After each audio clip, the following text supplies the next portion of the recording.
Hello, friends. About 99% of friends who watch my videos are not subscribed, and I would be very happy if you did. Also, don't forget to press the like button and leave your comments.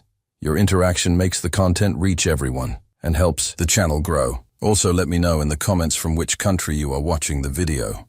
I ain't one to scare easy. Been driving these highways for over 20 years, seen all kinds of weird stuff. Drunks in the middle of the road, accidents that didn't make sense, even a bear once trying to climb into my cab up in Oregon. But what happened to me out on Route 220, just outside of Cold Brook, New York, that's something I still can't explain. And believe me, I've tried. I remember it clear as day, though it was 2 in the morning. Fog thicker than a wool blanket. My headlights barely cut through it. I was hauling a load of steel pipes for a construction site in Pennsylvania, and I'd taken this back route to avoid a pileup reported on the interstate. GPS was bugging out, rerouting me every few minutes, and I should have known better than to trust it out in the hills. Still, I kept going. I had the radio on low, just the hum of a country station, out of state, and the rhythmic groan of the engine was oddly soothing. That's when I saw it, something standing in the road. Thought maybe it was a deer at first, but as I slowed down, I realized it wasn't an animal. It was a woman. Pale as bone, standing dead center in my lane, barefoot, with this long, tangled, black hair hanging down like it hadn't been washed in months. I slammed the brakes, horn blaring, steel groaning behind me as the load shifted. She didn't flinch, didn't move, just stared. Now, I ain't proud to say it, but I froze. Something about her felt wrong, like she didn't belong. And then, just like that, she was gone. No sound, no movement, just vanished. I climbed out with my flashlight, heart pounding like a jackhammer in my chest. Walked the road, checked the ditch, even scanned the tree line. Nothing. Not a single footprint. Not even a broken twig. I got back in the cab, locked the doors, which I never do, and kept driving, hands tight on the wheel. But the weirdest part wasn't that she disappeared. The weirdest part came 20 minutes later, when I looked in my rearview mirror and saw her sitting in my sleeper bunk. I nearly swerved off the damn road. She was just sitting there, staring, not blinking. And when I turned around, nothing. Empty. I pulled over right then and there, lights on, hazards blinking, and I sat there for over an hour, engine idling, trying to make sense of what just happened. I even checked the bunk, the cabinets, hell, I checked under the seat, but she was gone. And from that night on, things just kept getting weirder. I didn't tell anyone about it for a while. I mean, who the hell would believe me, right? Trucker sees ghost girl in the back of his cab. Sounds like I'd been chewing on bad jerky or got too little sleep. But I knew what I saw, or thought I saw. That night, after sitting there on the shoulder like a damn statue, I finally worked up the nerve to get rolling again. The rest of that trip to Pennsylvania was uneventful, but I couldn't shake the feeling I was being watched. You ever get that skin-crawling sensation like someone's breathing on the back of your neck but there's no one there? That's what it was like, constant. I'd check my mirrors more than I'd check my gauges, and every now and then, I swore I saw a shadow shift back there. I even started leaving the sleeper light on, just to be sure I wasn't seeing things.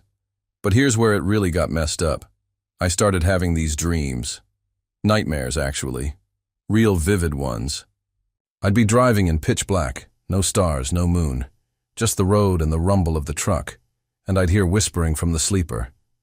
Couldn't make out the words, but it was a woman's voice. Same tone every time, sad, hollow. Then I'd look in the mirror and see her again, eyes black as oil, just sitting there. One time in the dream, she reached forward and put a hand on my shoulder. I woke up in a motel bed, soaked in sweat, and I swear to you, I could still feel the cold on my skin, like frostbite, only wetter. Over the next few weeks, strange stuff started happening with the truck. Lights flickering, CB radio picking up voices that weren't part of any conversation, just a woman sobbing softly. I checked the channels. No one else around for miles. Once, the rig stalled out on a clear stretch of highway. Just died. No warning. I popped the hood. Nothing looked out of place. But when I turned back around to get back in the cab, there were handprints on the driver's side window. Small, feminine, as if someone had been pressing their palms to the glass from the inside. I didn't say a word to dispatch. Just kept hauling loads, telling myself maybe I was going crazy. But deep down, I knew better. I hadn't picked up a hitchhiker. I hadn't stopped anywhere strange. That woman, whatever she was, found me out there on Route 220 and she wasn't letting go. And what happened next only proved it. I was coming through West Virginia one night, about 3 weeks after the first sighting, heading down a steep grade near Elk River, when I saw her again, this time standing on the shoulder, just beyond the guardrail. Except she wasn't looking at me. She was looking over the edge, like she was thinking about jumping, or maybe already had. I gripped the wheel tighter and kept my foot light on the brake, trying not to panic. My headlights lit her, up clear as day. Same dirty white dress, same stringy black hair, and those feet, pale and bare, planted like they were glued to the gravel. She didn't move an inch as I passed her, but I swear to God, as soon as I looked into the mirror, she was gone, just like that. Vanished into thin air again. And what's worse, not 5 seconds later, my radio cracked with static, and a woman's voice whispered real low, "Why didn't you stop?" That's when my blood ran cold. I pulled off at the next rest area, heart pounding in my chest like it was trying to escape. I sat there for a long time, engine humming, watching the mirrors. I checked the sleeper. Nothing. Again. But I knew she was still there. Somehow. The next few days, it got worse. Every time I tried to sleep, I had that same nightmare. The road, the dark, her whispering voice. But it started changing. She wasn't sitting still no more. She was moving closer. Each dream, she got nearer and nearer to the front seat. One night, I woke up to the truck horn blaring like someone had slammed their hand into the wheel. I was alone in the cab. Keys still in my pocket. Nobody outside. Not even another truck in the lot. I started feeling like I was being followed. And not just by her. Other drivers on the radio started talking about seeing a woman on the side of the road near Cold Brook, always barefoot, always standing still. I didn't tell them I'd seen her first. I didn't want the attention. But one guy, name, was Ricky. He said he picked her up, claimed she was hitchhiking, said she didn't say a word the whole ride, just pointed straight ahead. He dropped her off near an old bridge outside of Boone, and watched her walk into the trees. He turned to call out to her and, poof, gone. He was rattled. Said he started hearing whispers in his cab after that too. I asked him off the air if she ever touched him. He went quiet. Then he said, "Yeah, coldest hand I've ever felt." That's when I knew it wasn't just me. Whatever she was moving, spreading, and I started wondering if maybe we'd stirred up something we weren't supposed. 2, I started avoiding that part of New York altogether, even if it meant burning more fuel. But it didn't matter. She kept showing up. I saw her in Ohio once, right outside Toledo, standing in the fog as I rolled past an abandoned way station. And once down in Georgia, outside a truck stop with broken neon lights, just standing by the dumpster like she belonged there. Always staring, always silent. I wasn't outrunning her. And part of me started to think, I never had a chance to begin with. I stopped sleeping more than an hour at a time. Every time I closed my eyes, she'd be there, waiting. That same dream, playing like a record stuck on repeat. The dark road, her whispering, the pressure building in the cab, like the air was getting sucked out. And always, she was closer than before. One night, I swear she was leaning over the driver's seat, her face just inches from mine. Her eyes weren't just black, they were hollow, like you could fall into them and never stop falling. I snapped awake, gasping for air, hands clawing at the dash. I was parked at a rest stop off I-70, engine off, cab silent. But my driver's side window was fogged up. And there, right there in the condensation, were fingerprints. 5 long smeared streaks like someone had dragged their hand slowly across the glass from inside. I stared at them for a long time. Couldn't bring myself to wipe them away. They stayed there, even after I started driving, like a reminder, or a warning. A few days later, I was talking to this old-timer at a fuel stop near Chattanooga. He saw the look on my face and asked if I was sleeping all right. I laughed, said no one in this business really does. But he looked me dead in the eye and said, "You've seen her, haven't you?" My blood went cold. I didn't even have to ask who he meant. He told me a story from the 80s, said drivers back then used to whisper about a ghost girl on the road near Coldbrook. Always barefoot, always staring, always disappearing. One guy, he said, vanished after claiming she was riding with him. They found his rig parked neat on the side of the road, door wide open, engine still humming. But the cab was empty, just a single handprint on the inside of the windshield. That was it. Nothing else. No blood, no sign of struggle. Just gone.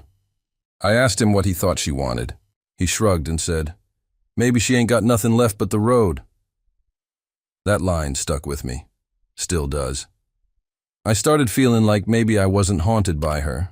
Maybe I was carrying her. Like a part of her was hitching a permanent ride in my rig. I started seeing other weird stuff, too. Not just her. Shapes on the side of the road that didn't look human. A man walking backward in the rain at 3 a.m. A deer with no eyes staring into my high beams and not moving.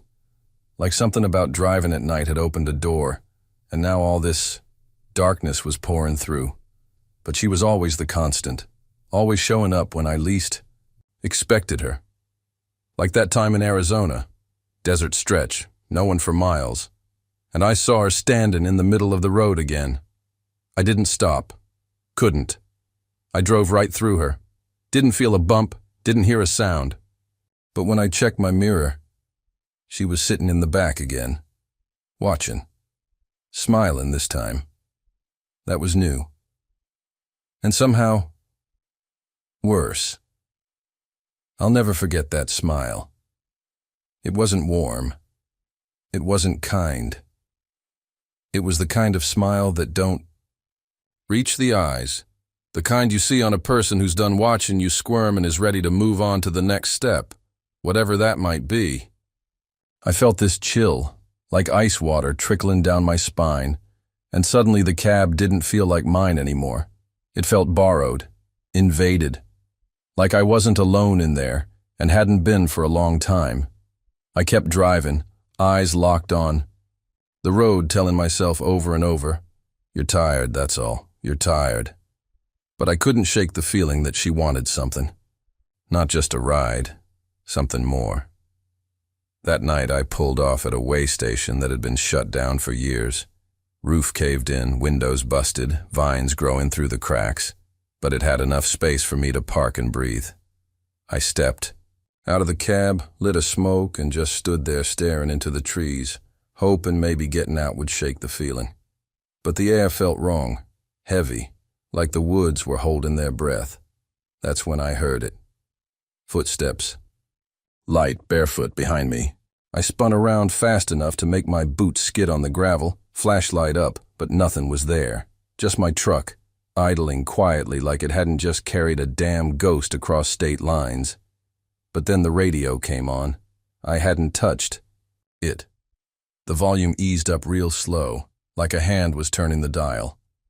Static at first, then that whispering voice again. "You can't leave." I reached in through the window and yanked the keys from the ignition. Dead silence. I climbed back in, locked every door, and drove through the night without stopping. Didn't care about way stations, didn't care about delivery times. I just needed to keep moving. For a while I thought about quitting, giving up. The rig, selling everything, getting as far from the highway as I could. But deep down I knew it wouldn't matter. She wasn't tied to the truck. She was tied to me. And it wasn't just her anymore. The more I drove, the more I saw things that shouldn't be. A man in an old army uniform standing on the yellow line, mouth wide open like he was screaming, but no sound came out. A little boy running across the road chasing a ball that wasn't there. A woman in a red dress crawling out of a culvert, arms bending the wrong way. All of them gone the moment I got close. And every time, every single time, I'd glance at the mirror and see her again, never blinking, never speaking. Just that crooked smile, like she was proud of what she'd let in behind her, like she wasn't alone anymore either. I started keeping a notebook in the cab, just scratching down everything I saw, everything I heard. Figured if I went off the rails, at least someone might piece it together. The pages filled up fast. One entry from a foggy night in Mississippi still haunts me. I was rolling through a swampy stretch near Yazoo, barely seeing 10 feet ahead, when a shape crossed the road. Not walking, floating. Like it wasn't touching the ground.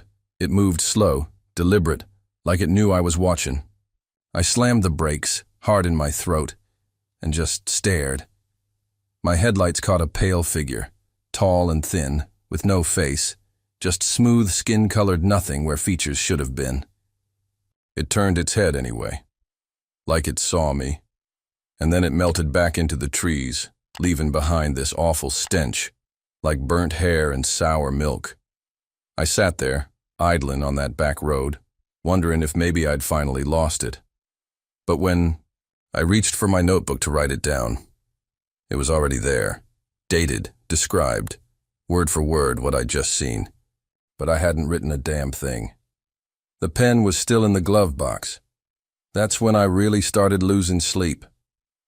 I'd stop at truck stops and avoid looking in mirrors altogether. Something about reflections didn't feel safe anymore. One night in Nebraska, I ducked into a diner, trying to grab a coffee and shake the fog in my head.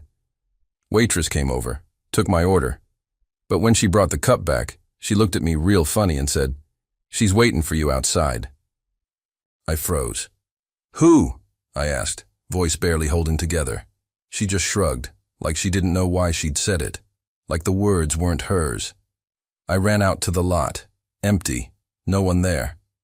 But when I climbed into the cab, the passenger seatbelt was buckled, tight, like someone had been riding shotgun. I didn't unbuckle it. I didn't touch it. Just put the truck in gear and peeled out of there faster than I should have. The rig started acting up again. Gauges dropping to zero, radio sputtering out old-timey music I wasn't even tuned to, air brake hissing when I wasn't touching it.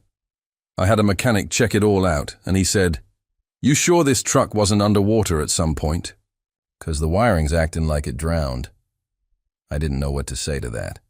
All I knew was, whatever had climbed into my rig back in Cold Brook, it wasn't just hitching a ride anymore. It was setting up shop, marking its territory, and worse yet, it was inviting others in. I tried to get rid of it. I ain't proud of it, but I even went to one of those roadside psychics outside Amarillo. Lady had this busted-up trailer with crystals hanging in the windows and incense thick enough to choke a moose. She looked at me like she already knew what was following me before I even opened my mouth. Told me I had picked up a passenger who never paid the fare. Said she wasn't just a ghost, she was a tether. A wound in the road that never healed. And me? I was the needle dragging her across every mile of asphalt I touched. I asked if she could remove it, exorcise it, whatever the word was. The psychic looked scared, and that told me everything I needed to know. She lit a black candle, said a prayer in a language I didn't recognize, and gave me a jar with some kind of salt and ash mix inside. Said to sprinkle it in the cab before midnight, say the girl's name if I knew it, and then burn something personal I'd had with me the first time I saw her. Problem was, I didn't know her name. Never had. So that night, I pulled into a deserted stretch of road just outside of Elko, Nevada. No lights, no traffic, just me and the moon and the hum of a restless engine. I did what the psychic said. Sprinkled the ash around the cab, whispered every name I could think of, and burned my old ball cap, the one I'd worn the night she first showed up. The fire popped loud like it didn't want to die, and for a minute, It felt like something shifted. The air got still. Too still. Then my rig stalled. Lights cut. Dead silence. I reached for my flashlight, and in the dim glow I saw breath, my own, fogging up the air like it was January, not July. That's when the passenger door creaked open on its own, slow, like it had been waiting. I couldn't move, could barely breathe. And then, from the darkness, I heard her voice, louder than before, right next to my ear. That wasn't enough. I don't remember screaming. I don't remember driving. I just remember waking. Up parked outside a truck stop in Utah with the jar shattered on the floor, the salt scattered, and my ball cap sitting on the dash, unburned. Not a mark on it. That's when I realized she wasn't just following me. She was part of me now. Wherever I went, she'd be there too. And worse, she was getting stronger. I didn't talk to anyone for a while after that. Not in person, anyway. I kept the CB radio turned off, stopped making small talk with the folks at rest stops, and sure as hell didn't tell another soul about what was riding with me. Because by then, it wasn't just her sitting quiet in the cab anymore. No, sir. She started making herself known in ways I couldn't ignore. Sometimes I'd be driving through the night, and the dashboard lights would flicker, not like a bad connection, but like someone was tapping out a message in Morse code. And the smell, God, that smell, wet soil and rot, like fresh dug graves. One night in Missouri, I was hauling a load of appliance parts through this long, empty stretch of road, the kind that don't curve, just cuts through farmland like a scar. I was already on edge, hadn't slept more than 3 hours in 2 days, and my hands were shaking from too much caffeine. That's when the radio came on by itself again. Not music this time, screaming. Not like scared screaming, more like agony, like someone being pulled apart inside out. I hit the knob, tried to shut it off, but it didn't stop. The volume kept climbing. I yanked the damn fuse out of the panel, but the screaming kept going. That's when I saw her again. She was standing in the middle of the road, same. White dress, same black eyes, but her head was tilted back and her mouth was open like she was the one screaming. I slammed the brakes. Hard. The rig jackknifed. Tires smoking as I fought to keep her out of the ditch. When I finally stopped, the road was empty. She was gone. The screaming had stopped. But in the reflection of the windshield, I saw handprints. Not just one this time. Dozens. All over the glass, like a crowd of them had pressed against it from the inside, begging to get out. I sat there for a long time, engine off, hands shaking, trying to breathe. And then my phone buzzed. No. Service out there, but it lit up anyway with a text. Just one word. Soon. That was the first time I seriously thought about driving off into a ravine and ending it. I figured maybe if I took myself out, I'd take her with me. But something deep down told me it wouldn't work like that. She wasn't attached to my body. She was attached to my soul. And if I died, I'd just be stuck riding with her, forever. So I kept driving. Kept rolling down that black ribbon of highway like a man with nowhere else to go. But the road wasn't empty anymore. It never would be again. I started noticing a pattern after a while, though it took me months to piece it together. She didn't show up just anywhere. She had her places, specific highways, certain rest stops, a handful of bridges and back roads that twisted wrong even on a map. One of them was out in West Texas, a stretch of Route 90 most folks avoid after dark. I'd heard stories about it before, back when I was still green. Drivers disappearing, rigs found parked on the shoulder with doors wide open and engines still running, but no sign of the driver. Never thought I'd have a reason to believe him until I drove that stretch myself. It started normal enough. Long, flat, dead quiet except for the wind. But about 30 miles in, my GPS glitched out. Screen turned blue, then black, then lit up with coordinates that weren't anywhere near Texas. Someplace in Eastern Europe, far as I could tell. Then the rig started to slow, even though my foot was on the pedal. Like something heavy had grabbed the back of the trailer and was dragging it to a crawl.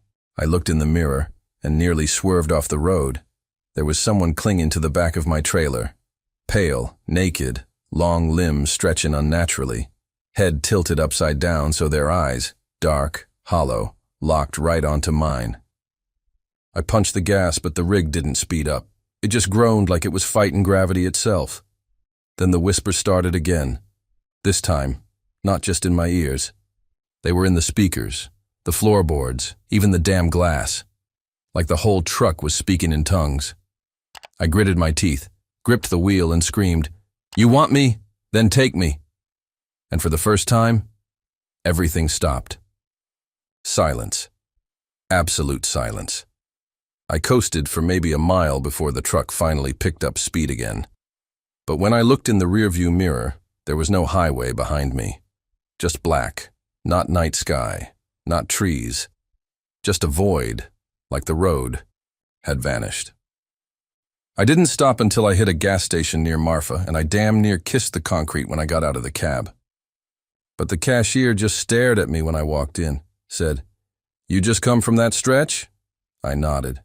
He shook his head slow and said, "Ain't seen anyone come from that way in years." I asked what he meant. He said drivers go in, rigs go through, but people don't come out. I turned to leave, and that's when I saw it. On the wall behind the register. A cork board full of photos, yellowed and curled at the edges. Drivers, all of them. Smiling faces, names scribbled under each one. And there I was. My picture. My name, posted in the middle like I'd been there the whole damn time. But I sure as hell hadn't taken that photo. I backed out of that gas station so fast I nearly knocked over one of those rusty ice machines out front. My heart was thumping so loud I could feel it in my teeth. I didn't even wait to refuel. I just jumped back into the cab and peeled out, tires kicking up gravel as I barreled back onto the highway. But the thing is, there was no highway. I swear to you, where there should have been blacktop, there was now a dirt trail, twisting, narrow, overgrown on both sides like it hadn't been driven on in decades. And yet my rig was moving smooth, like the wheels weren't touching anything at all. The trees got denser, closing in so tight they scraped the sides of my trailer. That smell came back, wet soil, mold, and something metallic, like rusted blood. I flicked on the high beams and nearly choked on my breath. There were figures standing between the trees. Tall, still, just watching. Some of them had eyes. Others had empty sockets. A few had faces covered in what looked like burlap stitched shut with black thread. None of them moved. They just stared. Like I was driving through a funeral procession, and I was the body in the casket. Then the radio came alive again. But this time, it wasn't screaming. It was laughter. Children's laughter. High-pitched, unnatural, looping over and over, like a broken recording. I slammed the power button, but the knob snapped off in my hand. The lights inside the cab dimmed, and a thick fog rolled up over the hood of the truck, swallowing everything. My hands were clenching the wheel so tight. They went numb. Then I saw her, again, in the middle of the road, or what was left of the road. She was barefoot, dress torn, her long black hair hanging in wet strands like she'd crawled out of a lake. Her face was clearer now, and God help me, it looked like mine. Not exactly, but damn close enough, like a distorted twin. I couldn't stop myself. I hit the brakes. The truck slid, skidded sideways, and then nothing, blackness. When I came to, I was parked in the same gas station lot, tank full, radio off. No dirt trail, no fog, no faces in the trees. Just a quiet night in West Texas. But the photo on the corkboard was gone, replaced with a blank space, a pushpin still hanging there like it never held anything at all. I didn't ask questions. I didn't go back inside. I just drove. And when I checked the odometer later that night, it hadn't moved a mile. After that night in West Texas, I started keeping journals, not for anyone else, just for me. I had to get it down, try to make sense of what was happening, even if nobody else would believe a word of it. I'd write stuff like 3:17 a.m., saw her in the mirror again, or heard knocking from the sleeper cab, nothing there. It made me feel like maybe I wasn't losing my damn mind. But the weird thing was, the entries started changing. I don't mean I changed them. I mean they changed on their own. One night I stopped at a rest area in Kentucky, middle of nowhere, trees rustling like they were whispering secrets to each other. I sat at the table inside the cab and opened my notebook to log what happened earlier that day. Only the page was already written on. It was in my handwriting, but it wasn't mine. Do not go north, it said. She waits at mile marker 313. I stared at it for a long time, trying to remember if I'd written it in a dream or something. I hadn't. I know I hadn't. Next morning I made the mistake of ignoring it. Had a job heading straight through that route, and I figured maybe I was just getting spooked from lack of sleep. Mile marker 313 came up on me just as the sun was going down. Nothing special at first, just another long, lonely bend in the road. But then the fog rolled in, quick, like someone dropped a curtain from the sky. I slowed down, wiped the windshield, squinted into the gray. That's when I saw the car. Flipped over on the side of the road, tires spinning like it had just crashed, steam hissing from the engine block. And there, slumped next to the wreck, was a woman in a pale dress, blood on her forehead.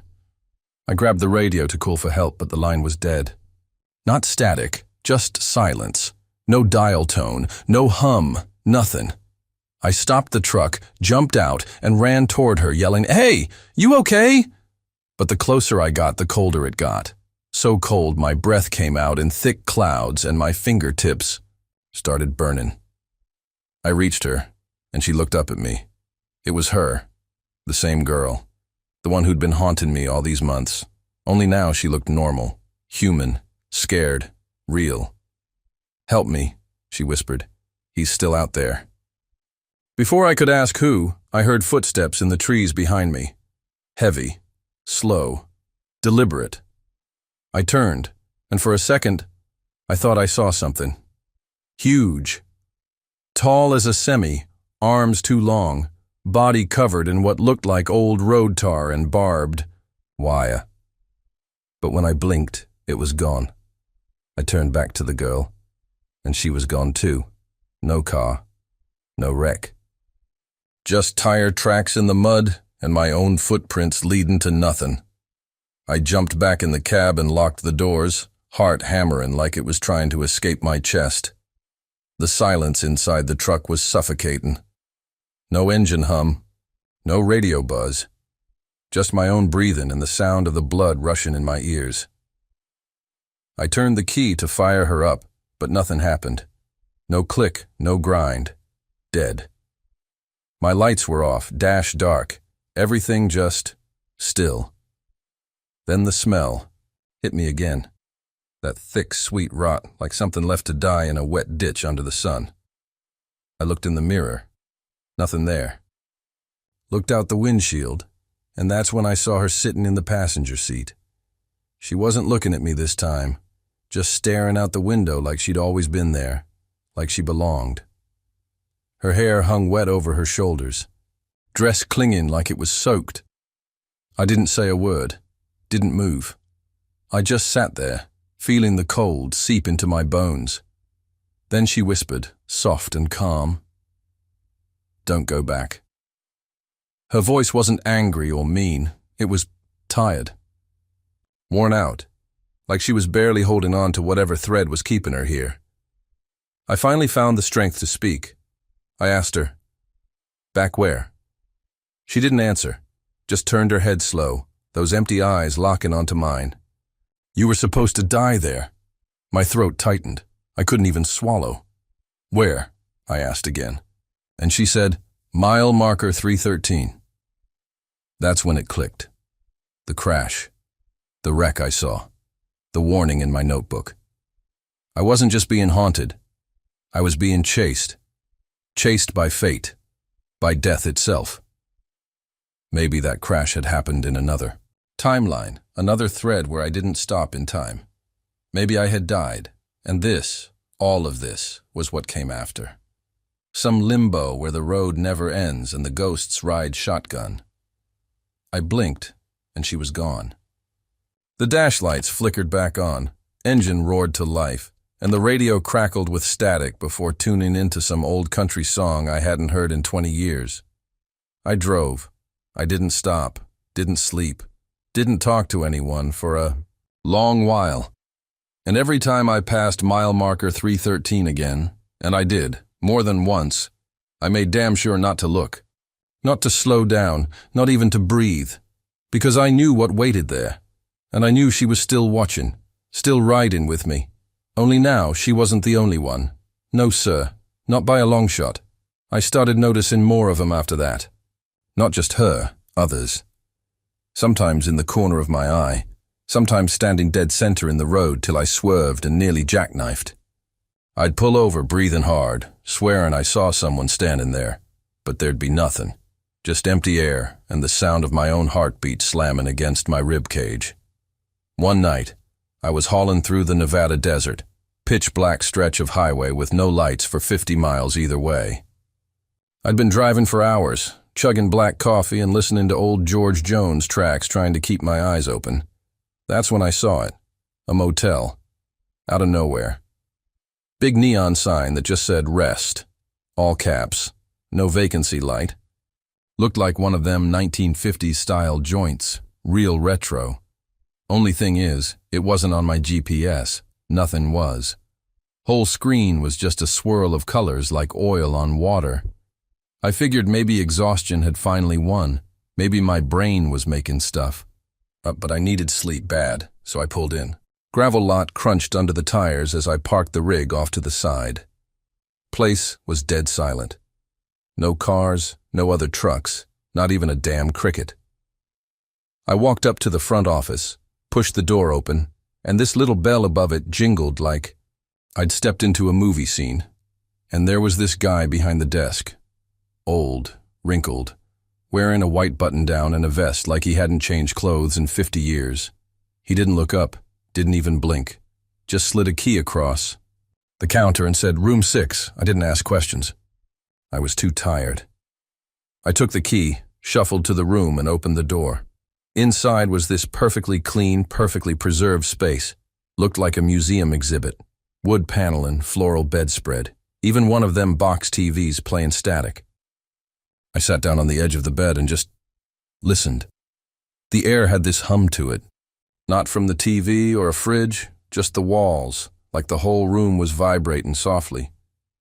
Then I noticed it. A shadow under the door. Someone standing there, not moving, not knocking, just waiting. I crept up to the peephole and peeked through, and I swear to you, there was nothing there. No feet, no legs, just black. Like someone had stuffed tar into the hall.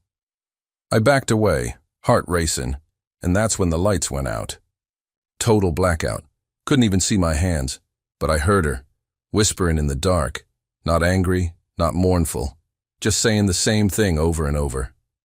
Stay, stay, stay, like a chant, like a command. I bolted, didn't even take the key, ran straight to the truck, jumped in, fired her up, and tore out of that lot so fast I almost ripped the bumper off on the curb. Looked in the mirror, and the motel was gone. Nothing but desert, flat, empty, and quiet. Thought maybe I was dreaming. Maybe I'd dozed off at the wheel, and my brain stitched together some nightmare motel out of old memories and diesel fumes. But when I checked the passenger seat, there it was, a motel key, brass, heavy, with the number 6 engraved in the tag. I hadn't taken it. I ran, but somehow, it came with me. I didn't touch it. I wrapped it in an old rag and shoved it in the glove box, slammed it shut like I was sealing a coffin. For a few days after that, things were quiet. Too quiet. No whispers, no faces in the trees, no girls in the passenger seat. Just miles of blacktop, empty diners, and the occasional way station. But there was always this feeling, like something was sitting just behind me, not breathing, not moving, just waiting. I tried drowning it out with music, with podcasts, even called my buddy Earl on the CB just to talk about the weather. Nothing helped. And then came the truck stop in Colorado. I pulled in late. Snow was coming down heavy, flakes big as quarters, wind whipping hard. I needed fuel and something hot in my gut. The place looked normal enough. Fluorescent lights flickering, smell of fries and burnt coffee wafting out the doors. I parked, walked inside, and headed to the counter. There was this waitress, real cheerful, almost too cheerful. She had this big smile plastered across her face like it was painted on. I asked her for the daily special and she said, "We've been waiting for you." My stomach dropped. I tried to laugh it off. Figured maybe she was flirting or just being friendly, but her eyes didn't laugh. They didn't move at all, just locked on mine. I backed away, muttering something about heading back to the truck, but the second I turned around, everyone in the place was staring at me, silent, still. A dozen truckers, all wearing the same empty expression. Like mannequins someone forgot to pose. I booked it out of there. Snow was falling so thick I couldn't see past my hood, but I didn't care. I fired up the rig and hit the road. The headlights barely cut through the whiteout, and I swear, I could hear voices in the storm. Not on the radio, not in my head, outside, whispering, laughing, chanting things I couldn't make out. Then I looked at the GPS. It was dead again. Just a pulsing red dot where my truck should be, floating in a sea of black. No roads, no cities, just the dot. And underneath it, a single word flashed over and over: home. I stared at that word, home, blinking, wondering if the damn GPS had glitched or if I was finally losing it for good. I hadn't been home in months. Hell, I wasn't even sure what home meant anymore. A place? A memory? A feeling? But that word on the screen felt like a command. Like I was being pulled towards something I didn't want to see again. I kept driving, tires crunching over snow that never seemed to end. The road curved where it shouldn't have, dipped when it used to rise. Nothing looked familiar. Like the whole stretch of highway had shifted while I wasn't looking. I passed an old wooden sign, barely readable under the frost, but I swear, it said, "Welcome back." Not welcome to anywhere, just welcome back. I turned the defroster up, trying to stay focused, but the windshield started fogging from the outside, like something was breathing on it.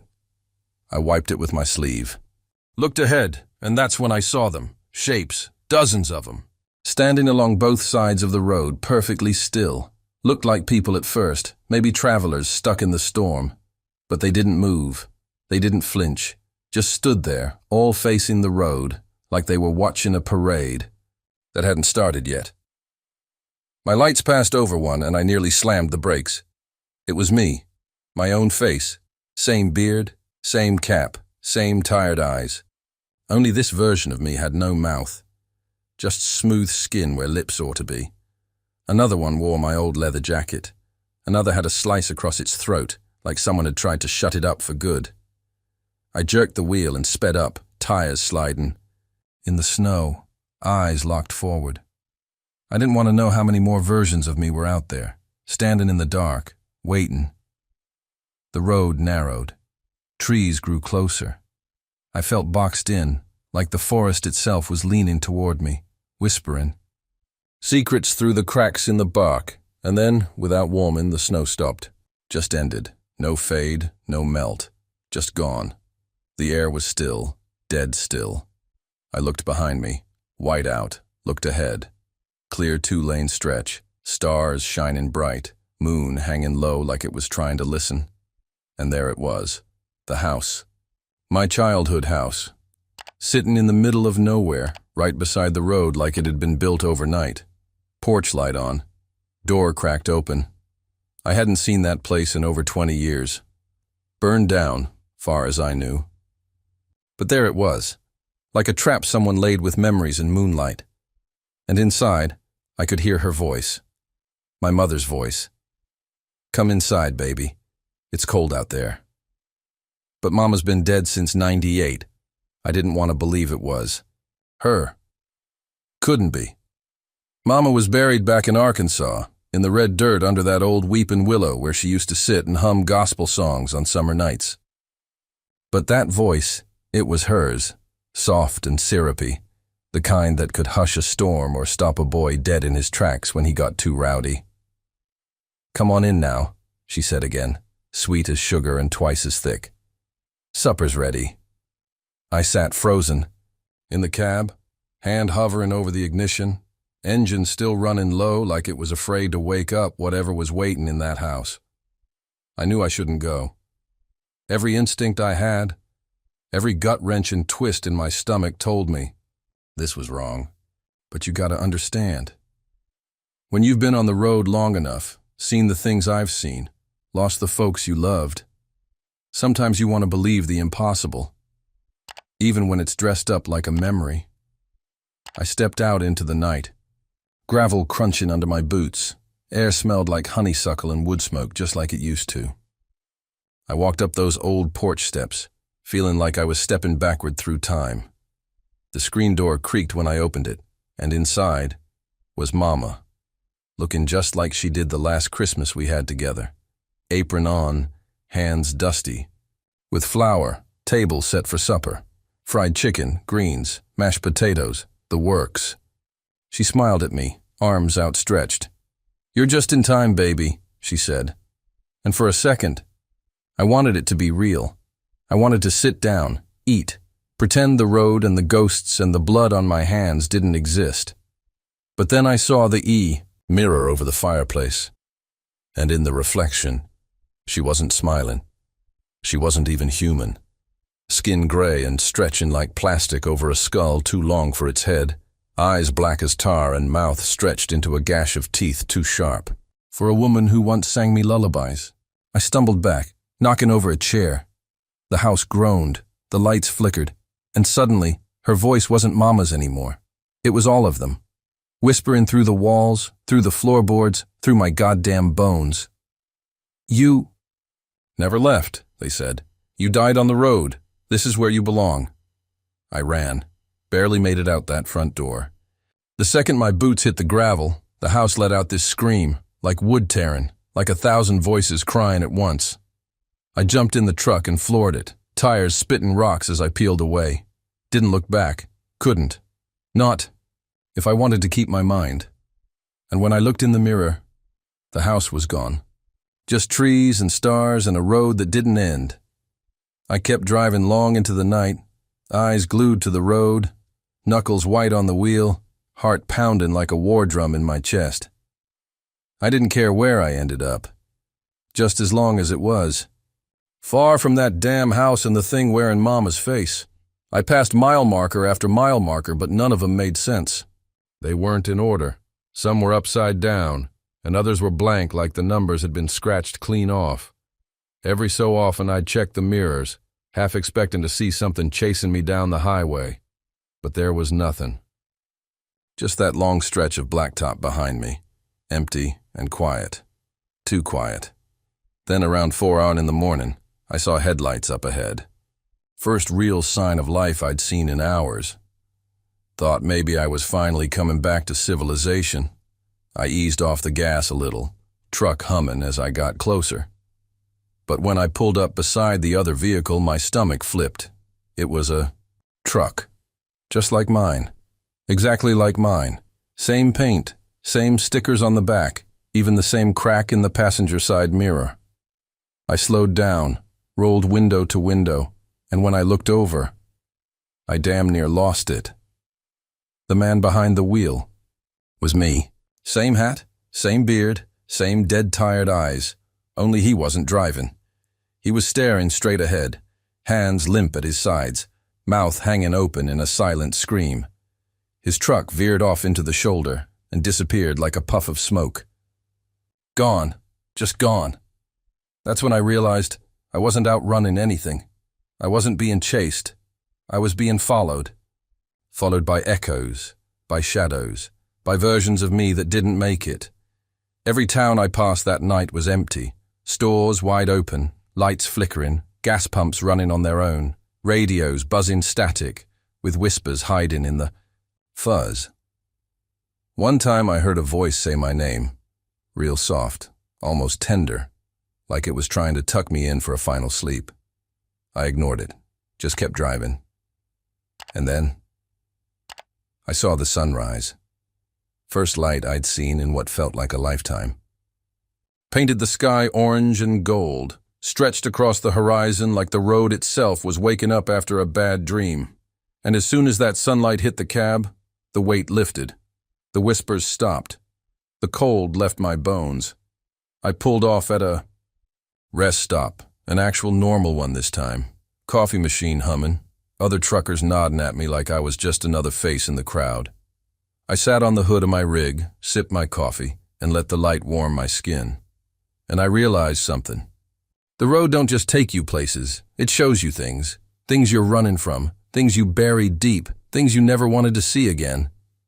But if you keep moving, if you keep your eyes open and your hands steady, you might just make it through. I'm still out here, still hauling, still seeing things from time to time.